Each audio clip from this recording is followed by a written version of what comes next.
predictions. Therefore, we are not able to understand a lot that is happening around us, and we will have to figure out the process through which mind draws a boundary. As you said, you are right actually. You can see a watch repair person who sits in a small shack, a small glass box on the roadside, and he repairs watches there. If you go to Ambawadi, you will find a shop. It probably still is there. It was used to be there earlier. There is a lot of traffic on the road, a lot of noise, a lot of disturbance. But oblivious of all that disturbance, that fellow is able to repair a watch, which is very intricate work. Keeping a lens in his eye, he is focusing and able to repair a watch. So I am not against focus. We need focus. We need to exclude the possibility of knowledge of all the vehicles which are passing on the road. Because if I keep track of every vehicle which is passing on the road, I can't do anything then. I can't focus on the watch. A cobbler who is mending the shoes on the roadside, just outside our institute also there was a cobbler sitting here. He cannot focus on the shoe if he starts paying attention to everything around. So surely there is a need to bring sharpness. How did it originate? How did the capacity originate in our mind to focus, to draw a boundary, to exclude? Any idea? Historically, thousands of years ago, 10,000, 20,000 years ago, when Homo africans separated, let's say, from orangutans and apes, when monkeys came about, monkeys and chimpanzees and gorilla on one side and Homo erectus on the other side, what happened actually at that time? Much before tools.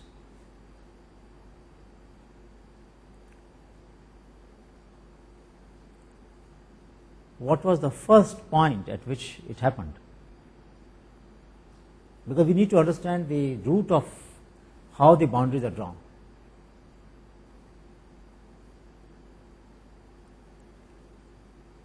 What was the first evolutionary step? As a denier, can you think about when the human beings were evolving? We were still about, I would say, 1.5 million years ago. Homo sapiens evolved around 50,000, 60,000 years ago. We are talking about more than 100,000 years ago, 150,000 years ago. What happened? What was the point of first distinction?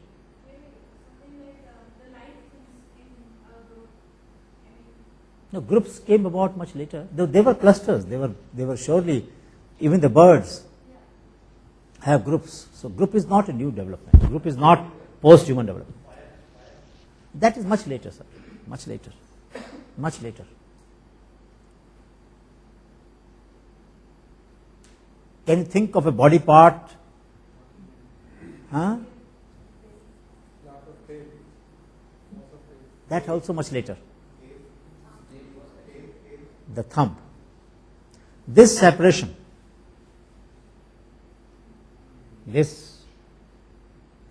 of the thumb from the fingers, if you look at the picture of the hand, I will show tomorrow. The hand, the first separation which took place was like this. Thumb was still joined with the fingers, but there was a separation here. It got separated another 20,000, 30,000 years maybe. And once the thumb got separated, we could now hold things. So tools became possible because of this separation. Tool came much later. The problem is now that I can hold. If I hold, then you cannot hold. If it's a branch on which I want to hang, then you cannot hang, because branch will break otherwise. So it's my branch.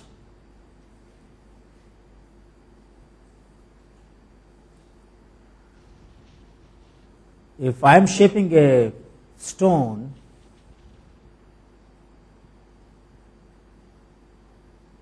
and aiming at a target, and if I kill a game, then whose game it is? This game is mine because I have killed it. So this sense of ownership, this sense of boundaries began with the separation of the thumb. When the thumb got separated, I could now claim something to be my own. Now I could say that this is my game. This is the fish I have caught. This is the deer that I have hunted. This is a fruit that I have hit and it has fallen because of my hit. I would like to differ on this because there are still, we see so many examples in animal kingdom.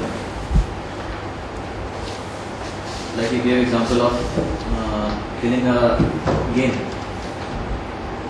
You take case of lions also. The lioness it kills, but it is the lion who has the first stake. He first eats it, and then subsequently the pride takes it. The pride takes it. Similarly, so before the evolution of the thumb also, there were groups and there were rules based on which people could say exactly that this is mine, this is mine. I think so per se directly if you are saying that this is what made it different from others. You are right that the responsibility in the pre-thumb stage was diffused in the sense that babblers, the 7 sisters, the young one in the 7 birds will like to be fed by the other 6. If you've seen a flock of babblers, the birds, brown birds in our campus, a lot of birds, Ahmedabad has a lot of babblers. Then the young one opens the mouth even if the food is lying there, and each of these 7 mothers, so to say, have to put a piece of food in his mouth. You are right that the bonding in that flock, manas will always be in pair. Many birds are in pair, but babblers are in 6 or 7 groups. They are called 7 sisters. Only thing is that the sense of territory which animals have for a long time, much before the point that I am talking about, and where from they could exclude others. So we always say that in one forest there can only be one lion. हर जंगल में एक ही शेर हो सकता है. Those are very valid. Only problem that arises there is that at that time we had no concept of, till that time we had no concept of accumulation. Although strictly speaking that is also not true. When the Yellow Forest fire took place, the entire Yellowstone forest was burnt in US. Then ecologists went and did a study of regeneration, and suddenly they found those species coming up which were animals. Now where did the seed come from then? They found out the seed in the burrows of squirrels. So squirrels actually did accumulate a lot of seed and have been doing that for millennia. So it is also not true that accumulation was a major point of departure when the thumb got separated. But the fact remains that it made it possible for tools to evolve. At least that much we will agree. Although I have seen it, and many of you might be aware that crow can use a stick if it has to scoop a piece of food in a water trough or water point. There is it takes the bread, for example, in my home, goes and wets it in the water trough and then eats it. So it knows that bread, if wetted, will be easier to swallow, and he does it. Similarly, if there is a food stuck somewhere, there are documented cases where crows will take a stick and try to scoop the food out. So if you strictly speaking, you can say that even the discovery of tool is not only a human discovery. I mean, there are animals who have developed some tools. Only distinction we say is that they have not been able to transmit this knowledge. The animal kingdom could not accumulate the knowledge such that the next generation could access it. That's why we are concerned about knowledge, because we have access to knowledge which is accumulated, and this knowledge, which we call as knowledge, is preceded by language. So we have to now understand the description, the distinction of the thumb, the tool, and the language. And there is a very interesting connection between hand, tool, and language.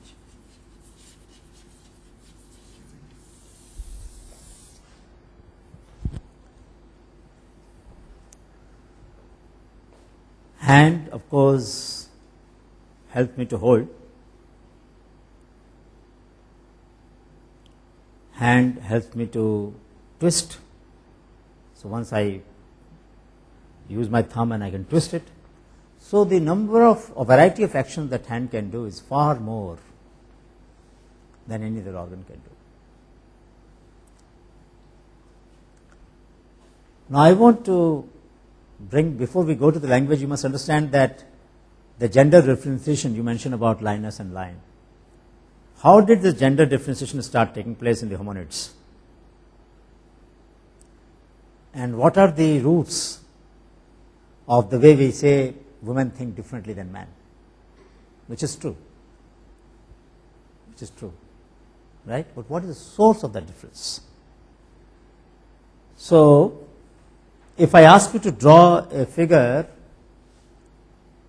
in which each part of that human figure is as big or as small as the part of the brain which receives signals from that part of the body, then can you think about what will that body look like? What will that form look like? Can anybody draw that?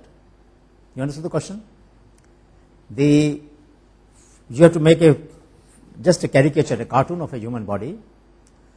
In this body, the proportions will be reflective of the space in the brain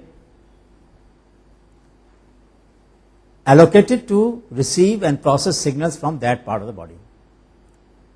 So assume for a minute, if maximum signals were coming from leg, then in this body that you will make, leg will be disproportionately long, because we are making a map of the brain using form of human body.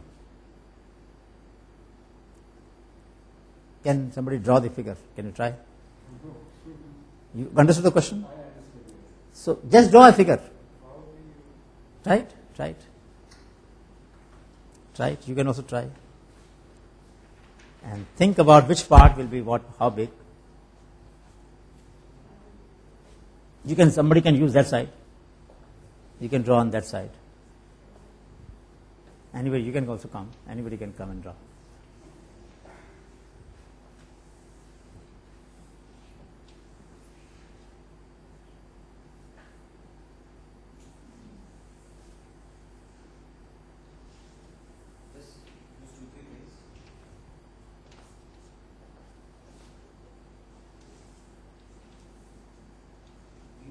That we use on a regular basis more.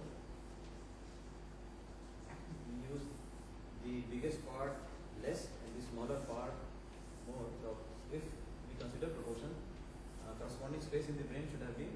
So draw the full body. Is it the full body? Just use. Full body. You make full body. Just full body meaning head, hands, legs, tummy. That's it. Okay.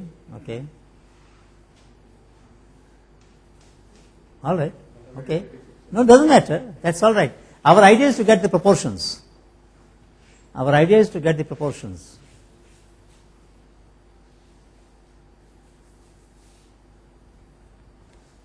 Okay.